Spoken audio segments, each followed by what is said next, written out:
United States of America is not in fact at a war with Iran. Rather, it is at war with Iran's nuclear program. Now we are going back to our discussion. Now we are joined by Raymond Vickery. He's a former U.S. Assistant Secretary of Commerce.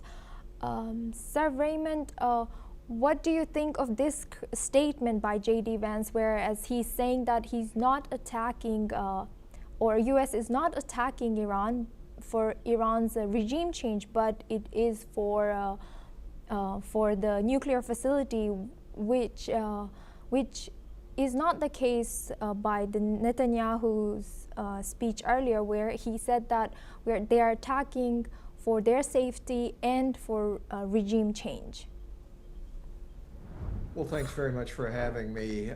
I'm afraid the Vice President is making a distinction without a difference. The real question is retaliation.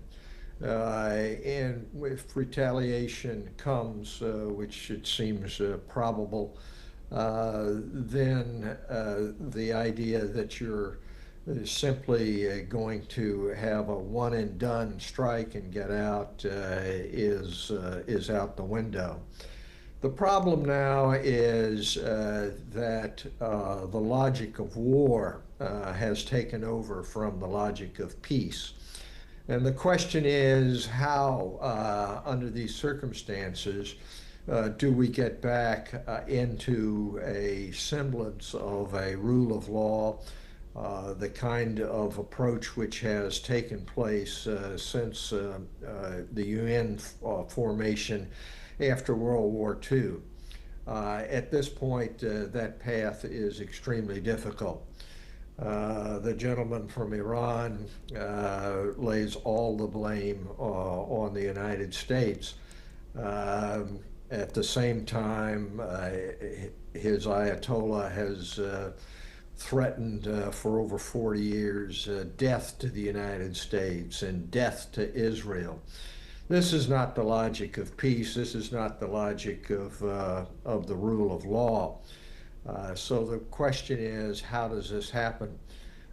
Threats to cut off the Straits of Hormuz. I don't believe that militarily that can be done at this point. The traffic through there can be hampered, which will in turn bring its own military retaliation. The problem is that we've entered a new era. Perhaps you could say it was kicked off with the Russian invasion of Ukraine, or you can go back further than that. But reality is that now both sides seek military solution, and we must get back to the UN Charter, some basic values.